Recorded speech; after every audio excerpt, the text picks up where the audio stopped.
आज हम बात करेंगे श्रीमद् भागवत पुराण की। और महाराज जी हमारे साथ में हैं, इनसे कुछ चर्चा करेंगे, इनसे भी पूछेंगे कि इनको कितना क्या पता है, और थोड़ा सा सत्संग भी करेंगे साथ में।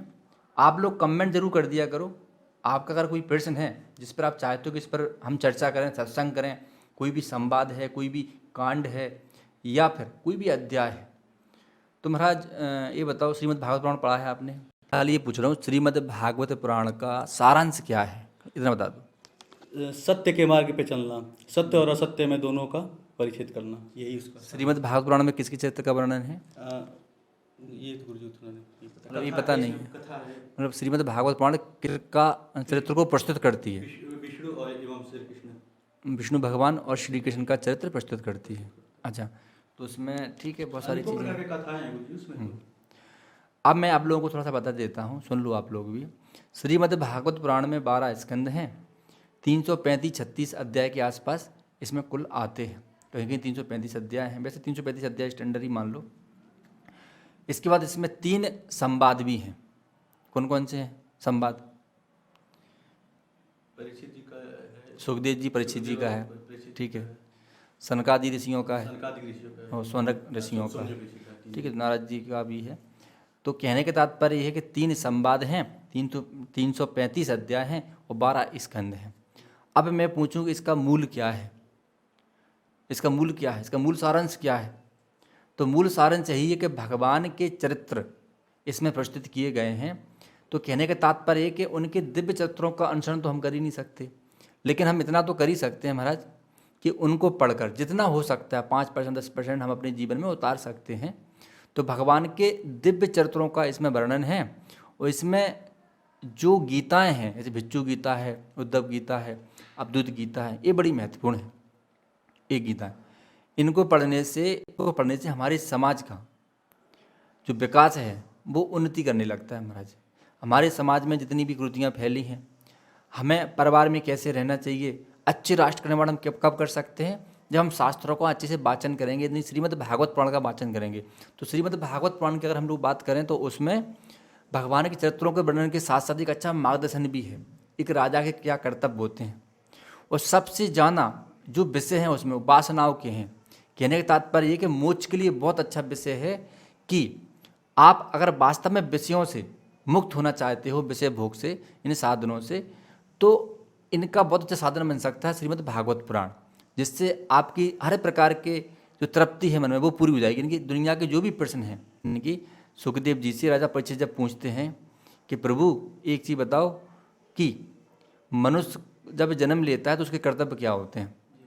मनुष्य को जन्म लेने के बाद कौन से काम करना चाहिए, पहला प्रश्न। दूसरा प्रश्न क्या पूछते हैं कि मरने के पहले हमें क्या करना चाहिए, यानी कि अगर हमें पता चल जाए कि हमारी मृत्यु निश्चित है तो हमें किन कामों को पूरा कर लेना चाहिए और किन कर्तव्यों को हमें करना चाहिए, और क्या क्या हमें पाठन करना चाहिए, और किस देवता का हमें स्मरण करना चाहिए। तो इस प्रकार के उसमें प्रश्न पूछे गए हैं। तो श्रीमद् भागवत पुराण अगर हम लोग देखें तो दिव्य चरित्र है, और इसको अगर हम जीवन में उतारते हैं तो हर प्रकार के जो आपके प्रश्न हैं मन में वो पूरे हो जाएंगे हमारे। इसमें वर्णाश्रम भी है ना, एक है। तो कुल मिला के इसे अवधूत गीता की हम बात करें तो अवधूत गीता में 24 प्रकार की शिक्षा है प्रकृति से। अच्छा, प्रकृति से क्यों है? क्योंकि प्रकृति देखा जाए तो पूरी शिक्षालय है। प्रकृति के हर एक तत्व से हमें शिक्षा मिल सकती है। जैसे अगर हम बात करें कि समुद्र में क्या शिक्षा देता है, तो अवधूत जी कहते हैं समुद्र में ये शिक्षा देता है कि समुद्र जैसी धैर्यता हमारे अंदर होना चाहिए, है ना। बोले आकाश से भी शिक्षा लेता हूँ। आकाश से क्या शिक्षा लेते हैं? आकाश से यह शिक्षा लेते हैं कि आकाश जैसी व्यापकता हमारे विचारों की होना चाहिए, ध्यान रखना। तो कीट पतंगों से लेके, सर्प से लेके, हर एक पशु पक्षी से लेके हर प्रकार के उन्होंने गुरु बनाए हैं अपने जीवन में।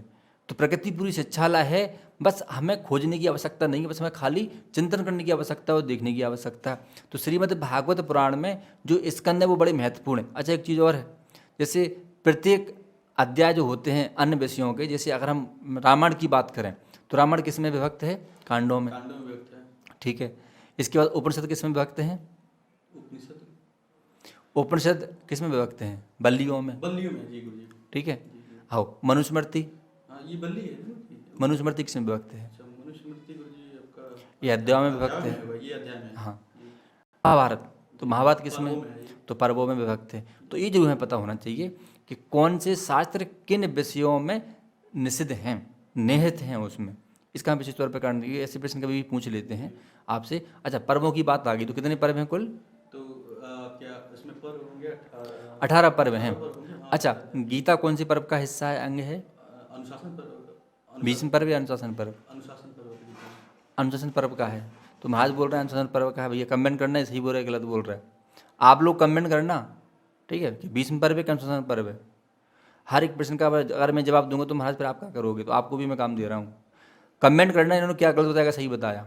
अच्छा, तो महाराज ये बताओ कि गीता महाभारत में देखा जाए तो अगर हम गीता को बाहर निकाल लें, अच्छा दो चीज़ों को बाहर निकाल लें, किसको? गीता को और विदुर नीति को। अगर हम इनको बाहर निकाल लें तो ये मान लो कि उसमें कुछ नहीं बचेगा फिर। यानी कि गीता महाभारत की आत्मा कहा गया है, बड़ी महत्वपूर्ण है गीता। तो गीता में कितने अध्याय हैं कुल मिला? 18 अध्याय। तो गीता में 18 अध्याय। पहले अध्याय का नाम क्या है? तो ये अर्जुन विषाद योग। अर्जुन विषाद योग। अच्छा, अर्जुन विषाद योग हमें कैसे शिक्षा देता है? अर्जुन विषाद योग में गुरुजी जहाँ तक हमें पता है ये शिक्षा देता है कि कैसे धर्म का पालन, धर्म के बारे में बताए हैं श्री कृष्ण जी ने, और उसमें व्याख्या किए हैं, अर्जुन जी को बताया। अच्छा, तो महाराज का कहना ये है कि जो पहला जो अध्याय है अर्जुन विषाद योग, बिल्कुल सही है। तो अर्जुन विषाद योग में महाराज जो उसके विषय हैं उससे जो हमें शिक्षा मिलती है ही मिलती है कि जीवन में जब भी धर्म के प्रति कर्तव्य करने की बात आए तो उसमें संकोच नहीं करना चाहिए कि हमारे ये भाई हैं, हमारे पिता हैं, हमारा पुत्र है, अधर्म कोई भी करे उसको दंड देना चाहिए। और हमें विषयों के प्रति, मानव जीव के प्रति, यानी कि अपने सगे संबंधियों के प्रति इतना ज़्यादा मोह नहीं होना चाहिए कि हमारी मुक्ति होना संभव ना हो। कहने का तात्पर्य है कि हमें बंधनों से मुक्त होना चाहिए, हमेशा कामनाओं से मुक्त होना चाहिए। हम जब पृथ्वी पर जन्म लेते हैं तो बहुत सारी कामनाओं से बन जाते हैं, बहुत सारे विलासों से बन जाते हैं, हमें लगता है ये हमारा है, सब कुछ हमारा है। जो कि शरीर 3 प्रकार से बना है। कैसे बना है? शरीर जड़ से, चेतन से और प्रकृति से। देखो, प्रकृति और जड़ ये दोनों एक अलग चीज़ है, ध्यान रखना। जड़ क्या है? जड़ क्या है हमारा? देह, शरीर। अच्छा, प्रकृति क्या है?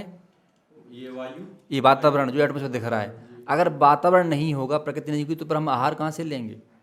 और जब आहार लेंगे तो ये 100% मान लो कि हमारा शरीर 5 तत्वों से मिलकर बना है, इसलिए वो आहार से संतुष्ट हो रहा है, नहीं तो भूख मिटेगी नहीं हमारी महाराज। चेतना, अच्छा एक चीज़ और आती है चेतना। तो हमारा शरीर 3 चीज़ों से मिलकर बन जाता है, जड़, प्रकृति और चेतना। अच्छा, मिलता तो 5 तत्वों से, बनता तो 5 तत्वों से, शरीर की मैं बात कर रहा हूँ। लेकिन जीव और आत्मा का जो मिलन होता है, यानी कि आत्मा जब किसी देह में प्रवेश करती है उसको कहते हैं जीव। जब जीव का प्रादुर्भाव होता है तो उसमें 3 चीज़ें होती हैं महाराज। क्या क्या होती हैं? जड़, प्रकृति चेतना और चेतना। अच्छा, चेतना भी कई प्रकार की होती हैं, चेतना भी कई प्रकार की होती हैं। अच्छा, इसके बाद फिर हम जीवन जीते हैं महाराज अपना। तो जीवन किस आधार पर जीते हैं? कर्मों के आधार पर। जैसे आपके प्रारब्ध होंगे वैसे ही आपको जीवन मिलेगा। अगर आपके प्रारब्ध बहुत अच्छे होंगे तो महाराज आप बहुत अमीर घर में पैदा होंगे, आपको सुख सुविधाएँ होंगी, कष्ट नहीं होंगे। अगर प्रारब्धों में कुछ कमी होगी, मतलब ये है कि जो पूर्व जन्म के जो कर्म हैं उन्हीं को हम प्रारब्ध कह रहे हैं, तो पृथ्वी पर हम भोगनी तो आते हैं महाराज। जन्म से लेकर मृत्यु के बीच का जो भाग होता है, जो जीवन होता है, वो प्रारब्धों का होता है, उसको हम भोगते रहते हैं। और कभी कभी ऐसा भी होता है कि अगर हमें प्रारब्धों में सुधार करना है, अगर हम प्रारब्ध अच्छे करना है, चलो ठीक है, जो भी आप गरीब घर में पैदा होगी, लेकिन मेहनत से और ईश्वर भक्ति से और चिंतन से, मनन से हम अपने प्रारब्धों में सुधार कर सकते हैं। यानी कि ऐसे जन्म में तो हम धन संचय कर सकते हैं अच्छे कर्मों का महाराज, भले ही पीछे अच्छे ना रहे हों। तो अगर मैं एक बात आपसे पूछता हूँ कि कोई व्यक्ति मान लो बहुत अच्छे घर में पैदा हुआ लेकिन बाद में वो गरीब हो गया, इसका क्या कारण हो सकता है? इसके मूल कारण होता है गुरुजी पितृदोष। क्योंकि कुछ ऐसे विकृत पैदा होता है, जैसे पितृदोष में, जैसे पितरों को अगर खुश न किया जाए तो पितृ का लक्षण पड़ता है। और कुछ होते हैं आपके पूर्व जन्म के, जो पिछले जन्म के, जो आपके कुछ रह जाते हैं अंश, वो बचा जाता है। बहुत सही बोल रहे हैं। तो पितृदोष का बता देता हूँ आपको। देखो, पितृदोष का एक अच्छा उदाहरण है काल सर्प दोष, जिसमें राहु केतु का प्रकोप होता है। ठीक है, तो मैंने इनसे आपसे क्या प्रश्न पूछा था महाराज कि ये अगर आदमी अच्छे घर में पैदा होता हाँ, है, मैंने इनसे ये पूछा था कि कोई भी मनुष्य अच्छे घर में, धनाढ़ घर में पैदा हुआ है, इसके पास अपार धन संपदा है, लेकिन बाद में वो गरीब हो जाता है। इसका कारण क्या है बताइए। देखो, आपको ये लगता होगा कि हम होशियार हैं, हम पढ़ रहे हैं, हम बहुत इंटेलिजेंट है, जो आपको अहंकार होता है ना इस पर मुझे हंसी आती है, ध्यान रखना।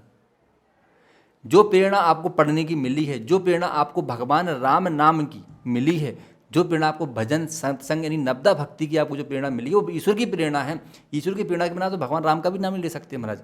कई हैं अभागे इस दुनिया में जो भगवान राम का विरोध करते हैं, ध्यान रखना, धर्म का विरोध करते, बोले पाखंड है, जो ब्राह्मण पंडित जी सब पाखंड करते हैं, सब कुछ भी नहीं है। तो उनकी बदकिस्मती, उनके दुर्भाग्य है कि वो धर्म से नहीं जुड़ पा रहे। क्यों? क्योंकि उनके कर्म ही इतने बुरे हैं, उनके पास वो प्रारब्ध नहीं है जो चाहिए उनके लिए धर्म से जोड़ने के लिए। अगर कोई धर्म की बुराई करे तो हमें कभी क्रोध नहीं करना चाहिए। ये मान लो कि इसके भाग में है ही नहीं वो चीज़, ये अभागा है। भजन के लिए तो इंद्र भी तरसते हैं पृथ्वी पर आने के लिए, क्योंकि प्रारब्ध तो यहीं बनते हैं, ना रखना। और पृथ्वी पर क्या होता है? भगवान की कथाएं होती हैं। तो भगवान की कथा सुनने का जो सौभाग्य प्राप्त होता है वो पृथ्वी पर होता है। श्रीमद् भागवत पुराण अगर आप सही तरीके से पढ़ोगे तो बहुत शिक्षा है, मैं बता रहा हूँ। देखो, श्रीमद् भागवत पुराण में जो पहली क्लास है, पहला पार्ट है हम लोगों का, उसमें भक्ति की कथा आती है। देखो, भक्ति के दो पुत्र हैं, ज्ञान और वैराग।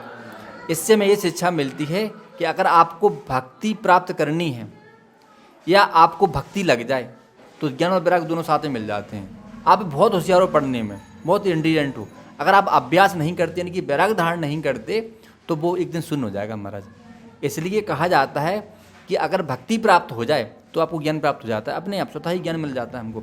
और जब ज्ञान मिल जाता है तो फिर हमको वैराग्य धारण करना पड़ता है। अगर वैराग्य धारण नहीं करेंगे तो फिर वो शून्य हो जाएगा, नष्ट हो जाएगा। और सुनो, और फिर अहंकार भी हो सकता है हमको।